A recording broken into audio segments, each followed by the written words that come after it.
édition du West-Web Festival avec toi, Geoffroy.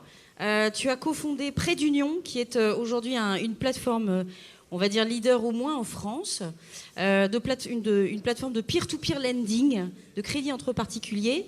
Aux États-Unis, il y a Lending Club, qui est aussi l'idée par un Français qui s'appelle Renaud Laplanche et qui fait un carton. En tout cas, ça démarre très très bien. Et je te laisse pour une dizaine de minutes nous expliquer un peu en quoi le crédit entre particuliers va peut-être transformer nos vies. À tout de suite. Ok, merci Marion. Bonjour à tous. Pour me présenter rapidement, donc Geoffroy Guigou, j'ai 35 ans et j'ai cofondé il y a un peu plus de 5 ans Prêt d'Union, qui est effectivement la première plateforme de crédit entre particuliers en France. C'est une fintech, donc le mot commence à entrer dans le langage, c'est-à-dire une start-up de technologie financière qui emploie maintenant 85 personnes. On était 7 il y a 3 ans et demi, et qui l'actualité est un peu chargée pour nous, parce qu'on vient d'annoncer une grosse levée de fonds de 31 millions d'euros. Je crois que c'est la plus grosse levée de fonds dans les fintechs depuis 10-15 ans en France, j'imagine. Auprès notamment d'Euraseo et de Pierre Kosciusko-Morizet, qui sera là un peu plus tard. Donc, je suis très content d'être là, notamment à l'invitation insistante mais bienveillante de Ronan Lemoyle, qui dirige Crédit Mutuel Arkea. Crédit Mutuel Arkea qui détient 25% de notre société depuis le lancement. Donc ils sont à nos côtés depuis le tout début. Et ça me fait très plaisir. J'étais ce week-end aux Francopholies de La Rochelle. Aujourd'hui aux Vieilles Charrues. En 35 ans, je n'avais fait aucun festival de musique, et là j'en fais 2 en une semaine. Ça, même les meilleurs spécialistes de la big data n'auraient pas prédit ça. Alors, je voudrais juste vous parler de 2 sujets ce matin. D'abord, ma vision de l'évolution du secteur bancaire, qui est en train de se faire uberiser. 2000-2015, il y a eu les révolutions de l'e-commerce, des médias, etc., les réseaux sociaux, et je pense que 2015-2030, ça va être le secteur bancaire et transport qui vont vraiment être le plus révolutionnés par les usages numériques. Et à mon avis, pour les banques, ça va être encore plus violent que, par exemple, pour l'industrie musicale qui a été transformée par des acteurs comme Deezer ou Spotify. Et ensuite, vous partagez l'arrière-coulisses, les coulisses plutôt de cette levée de fonds de 31 millions d'euros. Alors, tu peux passer la première page. Voilà. Juste en 2-3 mots sur le contexte, il y a 3 grandes pressions actuellement sur le secteur bancaire. Il y a une pression qui est les évolutions réglementaires suite à la crise financière. C'est des mots BAL 3, la réforme, la loi Lagarde du crédit à la consommation, des pressions très fortes sur le métier des banques. Deuxième point, qui est un point absolument majeur pour nous, ce sont les attentes insatisfaites des consommateurs. Je suis toujours sidéré de voir que 2008, la crise financière est passée par là, et il n'y a pas grand-chose, pour ne pas dire rien, qui a changé dans les banques en termes d'offres et de façon de distribuer ces offres-là. Il y a beaucoup de choses qui ont changé, mais sur l'offre, qu'est-ce qu'on vend aux clients? Est-ce qu'ils veulent le même crédit? Est-ce qu'ils veulent les mêmes produits d'épargne qu'avant? Rien quasiment n'a changé. Et un dernier point, c'est le retard digital. Les banques ont des gros moyens, donc investissent évidemment dans le numérique, la technologie, etc. Mais en termes de culture digitale, on est quand même très très loin. Très loin. Voilà, donc tu peux passer sur la page suivante. La riposte des banques, et c'est assez marrant, et pas mal de com'. Et face à toutes ces pressions, finalement, les banques aujourd'hui essayent de nous faire croire qu'elles ne sont plus des banques.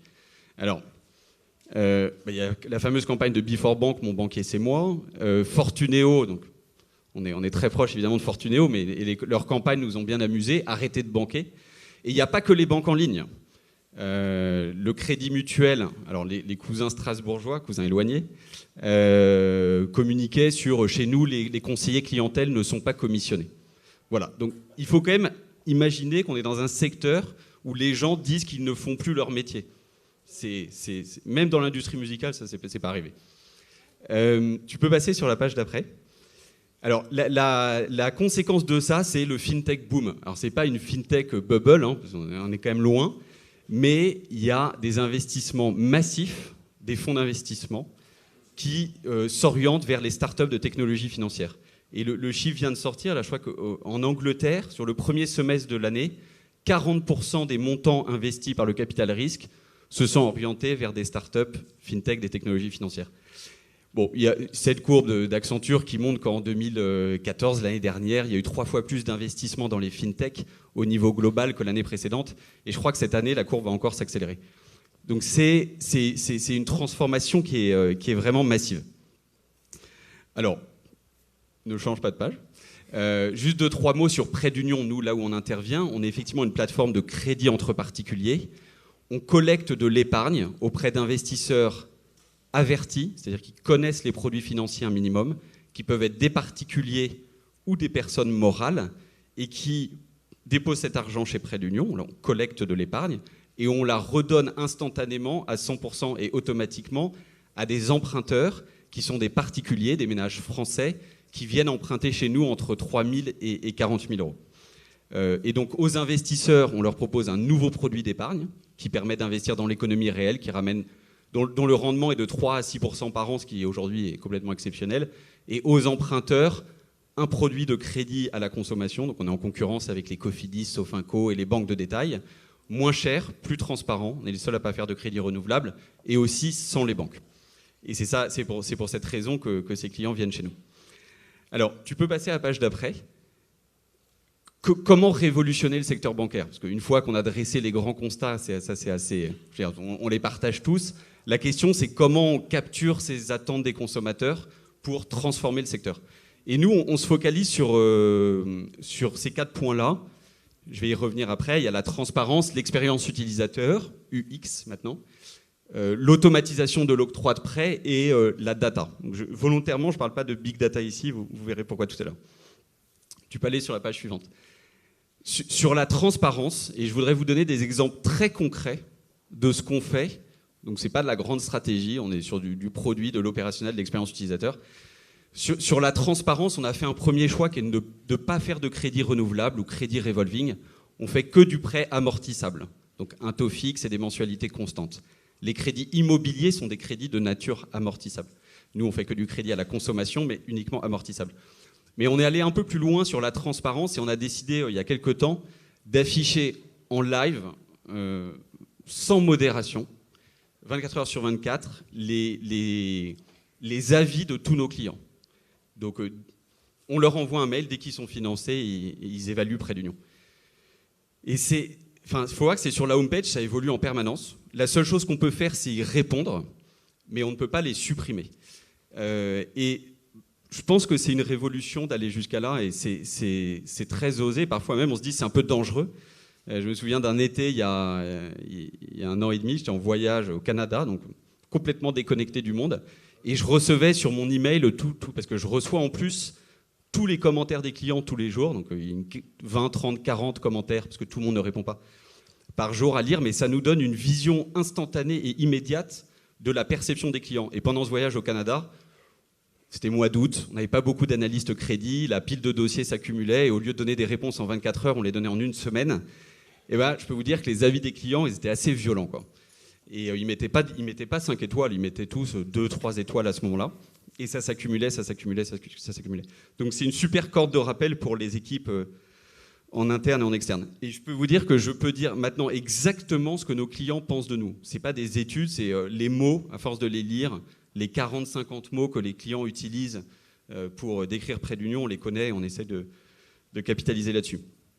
Alors sur l'autre page, révolutionner l'expérience utilisateur. C'est complexe, un crédit, un produit complexe, et surtout sur lequel il est très compliqué de se différencier. En plus, c'est normé au niveau européen, donc il n'y a pas beaucoup d'exotisme à faire. En revanche, si tu vas sur la prochaine page, ce qu'on a décidé, c'est on a décidé que nos clients, c'est-à-dire les personnes qu'on avait financées, qui avaient encore un crédit en cours de remboursement, ou qui l'avaient déjà totalement remboursé, devaient pouvoir savoir 24 heures sur 24, 7 jours sur 7, sans nous appeler, quel montant de crédit ils pouvaient emprunter s'ils voulaient faire un deuxième prêt. Dans le cours de remboursement d'un crédit, il peut y avoir un nouveau projet, on doit faire un nouveau prêt. Et donc, on affiche et on calcule en temps réel tous les jours. Et pourquoi tous les jours? C'est que le montant que peut emprunter quelqu'un peut dépendre de... Il y a un facteur temporel. Quelqu'un a fini sa période d'essai, il peut emprunter plus que s'il ne l'a pas fini, par exemple. Donc ce montant, il change tous les jours et on dit au client, voilà, vous pouvez emprunter tel montant. Et ça, c'est un service qu'on a créé supplémentaire qui répond vraiment aux attentes des clients. Et ce qui est assez marrant, c'est qu'on a dû casser les codes un peu du secteur bancaire. Parce que tous les banquiers à qui on en avait parlé nous ont dit il ne faut surtout pas faire ça, parce que sinon tout le monde va se mettre au taquet, au maximum. Si vous dites à quelqu'un vous pouvez emprunter jusqu'à 12 000 euros, il va emprunter 12 000 euros. Et en fait, la chose très marrante, c'est que quand on a lancé ce service, on l'a lancé en A/B test, et les personnes à qui on présentait le montant maximum, en fait, ils empruntaient 2 000 euros de moins que ceux à qui on ne le présentait pas. Donc ça allait contre l'intuition des grands experts de la fonction risque des banques. Et donc là-dessus, on essaye aussi de casser les codes. Et puis, il y a 2-3 autres points où on essaie d'investir. C'est l'automatisation de l'octroi de crédit pour mettre un maximum de technologie là-dedans. Donc ça, je ne peux pas trop en parler parce qu'on ne communique pas là-dessus. Mais ce sont des technologies, notamment de reconnaissance optique de documents, etc., sur lesquelles on est pionnier en France. Et sur la data, alors je ne sais pas si on fait de la big data, parce qu'on n'a pas non plus des milliards, etc., de données à traiter. Mais en revanche, ce qu'on observe, c'est qu'on va être meilleur que les banques parce qu'on peut interpréter la donnée web et l'intégrer totalement à nos processus commerciaux. Pour prendre un exemple, le gros enjeu, c'est que les gens renvoient leur dossier de crédit. Seul un tiers des clients le font. Et on s'est aperçu qu'il y avait un bouton sur le site où quand quelqu'un cliquait dessus, il avait 2 fois plus de chances de renvoyer un dossier de crédit. Et donc, voir ça, c'est absolument essentiel de pouvoir capturer ces données. Et je pense qu'on est meilleur que les banques là-dessus parce toutes nos données sont visibles à un seul endroit. Il n'y a pas un système transactionnel, les systèmes web. Tout ça est centralisé. Et donc, on peut interpréter ça de façon intelligente. Alors, 2-3 chiffres sur la page suivante. Allô. Oui. Donc, on a levé 50 millions d'euros de fonds propres, ce qui est un montant important. On avait levé 18 millions d'euros sur les 5 premières années. Et là, on vient de relever 31 millions d'euros. On est 85 et on est des nains. Ça c'est quand même... Mais c'est génial, hein, parce que le potentiel de développement est astronomique. On a l'année dernière, on avait 0,2% de part de marché. Donc, comme on fait x2 tous les ans, on aura 0,4 cette année. On va avoir 0,8 l'année prochaine, etc. Donc, en gros, étant 85, on a l'ambition, on veut multiplier par 10 la taille de la société juste en France en 4 ans.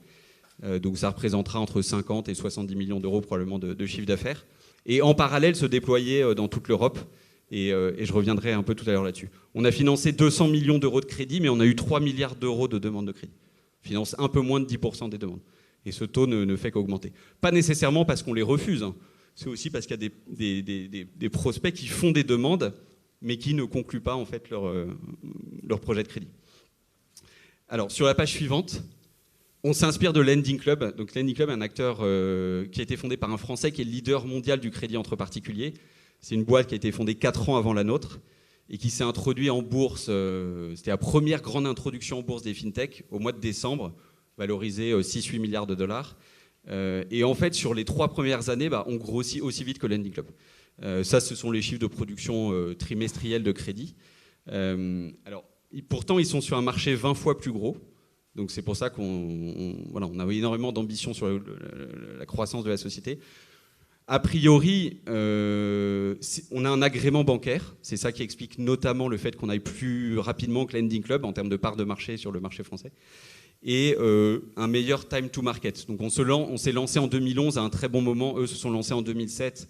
C'était pas encore les attentes des consommateurs post-crise, n'étaient pas encore clairement exprimées. Voilà. Donc notre mission, vous l'avez compris, c'est on veut transformer la banque de détail européenne. Et donc c'est une mission d'intérêt général. Et moi je trouve que c'est intéressant de créer des activités dans des secteurs avec des enjeux sociétaux sur lesquels il y a des missions d'intérêt général. Et ça explique, tu peux aller sur la page suivante, qu'on a reçu quand même 3 ministres en 3 ans. Donc ils ont tous perdu leur job. Hein. Enfin, rien à voir avec leur visite chez Préunion. Mais voilà, vous les reconnaissez. Mais ils nous ont soutenus, et c'est vrai qu'ils nous soutiennent depuis le début, et BPI aussi nous a beaucoup soutenus. Voilà, notre vision sur le secteur bancaire et ses évolutions. Donc le premier point, c'est on pense que la disruption, la révolution du secteur va être majeure, mais en fait encore plus importante que prévu. Il y a 2-3 ans, les études aux États-Unis disaient que Lending Club prendrait 3-4% de part de marché du crédit à la consommation. Là, elles viennent d'être actualisées. Maintenant, ils sont passés à 20-40%. Donc, en fait, on est en train de transformer le secteur. Alors, contrairement à certaines personnes, je ne pense pas du tout que les banques vont mourir, mais il y a des banques qui vont mourir et il y en a d'autres qui vont survivre, mais ce ne seront plus les mêmes qu'aujourd'hui, elles seront transformées. Donc je suis sûr qu'un Crédit Mutuel Arkea sera bien là et encore plus puissant. Un BNP sera peut-être aussi là, mais les banques qui survivront seront celles qui se sont totalement transformées. Troisième point, je pense que les fintech, donc les acteurs comme Prêt d'Union, les gagnants seront ceux qui ont un agrément bancaire.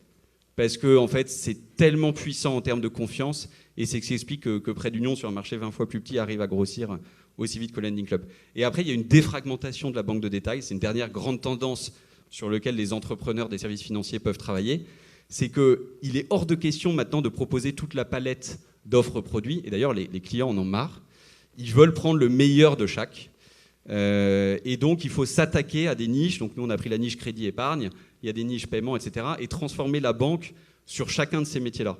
L'impact, c'est qu'il y a beaucoup de produits dans le secteur bancaire, notamment les comptes courants, qui sont des produits subventionnés par d'autres produits à plus forte marge. Donc ça va bouleverser tous les équilibres économiques. Peut-être que le prix des produits subventionnés pas chers devra augmenter à cause de ça. Mais ça ne fera qu'accélérer la mutation et la transformation vers des acteurs fintech. Alors, tu peux aller sur la page suivante. Oui, donc sur notre levée de fonds, j'en ai parlé un peu tout à l'heure, 31 millions d'euros. Les actionnaires historiques, Crédit Mutuel Arkea, Schibsted, qui est l'actionnaire du Bon Coin, AG2R La Mondiale, ont remis 50% des fonds, et des nouveaux investisseurs, 50% des fonds, notamment Euraseo et Pierre Commorizet. Notre grande fierté, ce n'était pas du tout voulu, mais on est quand même content que ça se soit passé comme ça, c'est que cette levée de fonds là, de 31 millions d'euros, elle se fait uniquement auprès d'investisseurs français, et je crois que c'est une première, parce que les grandes levées de fonds des précédentes années, moi, Sigfox et Blablacar par exemple, il y avait pas mal d'investisseurs étrangers. Donc on démontre ici que en fait, l'industrie du capital risque française est hyper dynamique, à l'image donc d'un de nos investisseurs, le fonds Euraseo, qui est un nouvel investisseur dans le secteur. Donc eux, ils y vont direct, et c'est un fonds qui a des gros moyens. Alors, en 2-3 mots sur ces démarches de levée de fonds, c'était très long. Tu peux aller à la page suivante. C'était très long, notamment parce que les levées de fonds dans la banque, ça se traduit par encore des autorisations réglementaires. Quand un actionnaire prend plus de 10% du capital, il faut passer devant les autorités de tutelle. Et donc nous, maintenant qu'il y a l'Union bancaire européenne, on a quand même dû attendre, on a dû attendre l'accord de la Banque centrale européenne. Donc un jour, on a reçu un courrier de Mario Draghi disant c'est bon, Euraseo peut entrer au capital de Prêt d'Union. Et là, c'est à ce moment-là qu'on a pu communiquer là-dessus.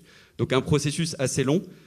Un autre point que je voudrais partager, c'est que depuis le début, on s'était dit on n'aura jamais de fonds d'investissement au capital. Je suis désolé de dire ça, c'est pas hyper orthodoxe, mais c'était le cas parce qu'on a un projet qui est atypique, de très long terme. C'est un projet à horizon 10-20 ans, et l'horizon d'investissement des fonds en général est trop court. Donc on s'est pris beaucoup de claques quand on a cherché des fonds, pas cette fois-ci. Mais nos premières levées de fonds, notamment, on a dû lever 5 millions d'euros avant la création de la société. Donc, avant le premier euro de chiffre d'affaires, on devait avoir 5 millions d'euros en caisse. C'était très compliqué. Et qui était à nos côtés ? En fait, des institutionnels, notamment Crédit Mutuel Arkea. Voilà. Et finalement, on a un fonds au capital. Alors, pourquoi ? Parce qu'on voulait avoir des gros investisseurs. On a déjà Crédit Mutuel Arkea, le groupe Schibsted, qui est un groupe de médias scandinaves, actionnaire du Bon Coin, et Euraseo. Et on sait qu'on va devoir... on veut que la société, d'ici 4 ans, 5 ans, soit valorisée plus de 1 milliard d'euros. Pour ça, il faudra probablement lever en tout 150 millions d'euros. Donc il est possible que d'ici 2-3 ans, pour saisir des opportunités, on doive relever des gros montants. Et il vaut mieux avoir 3 personnes à bord, 3 gros investisseurs, avec tous des gros moyens financiers, pour pouvoir nous accompagner. Au pire, s'il y en a un qui ne suit pas, les 2 autres suivront. Voilà, donc maintenant... Qu'est-ce qui reste à faire ? Exécuter, évidemment, bien investir cet argent. On veut atteindre l'équilibre financier en France. Il faut qu'on double de taille pour ça. Ouvrir dans 2 pays d'Europe l'année prochaine, Espagne et Italie, et ensuite rayonner dans toute l'Europe. On n'a pas de volonté d'aller aux États-Unis ou en Asie, parce que les marchés sont tellement gros, je leur disais tout à l'heure. On aurait pu rester en France. On se dit non, soyons rapidement au moins dans les 5-6 plus gros pays européens, et ça donnera de belles perspectives. Alors, tu peux passer ? Oui. Donc après, qu'est-ce qu'il y a ? Potentiellement des sujets d'introduction en bourse. On a suivi évidemment avec nous pas mal d'émotions parce que c'est un peu notre idole, celle de Lending Club à New York au mois de décembre. Et tu peux passer. Et peut-être, et ça a mené à Landing Club à ça, c'est un petit clin d'œil aux Bretons et à Crédit Mutuel Arkea peut-être. Crédit Mutuel Arkea qui sponsorise via Crédit Mutuel de Bretagne maintenant un bateau sur la Solitaire du Figaro. Vous voyez, les Américains, ils ont tout de suite pris un peu plus gros, un trimaran de 100 pieds. Voilà, donc si Crédit Mutuel Arkea veut un jour entrer dans le gros sponsoring sportif, près d'Union, on est prêt pour les accueillir. Voilà.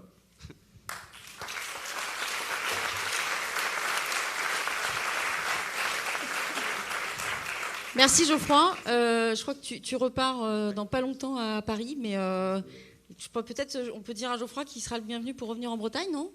Merci. Ouais.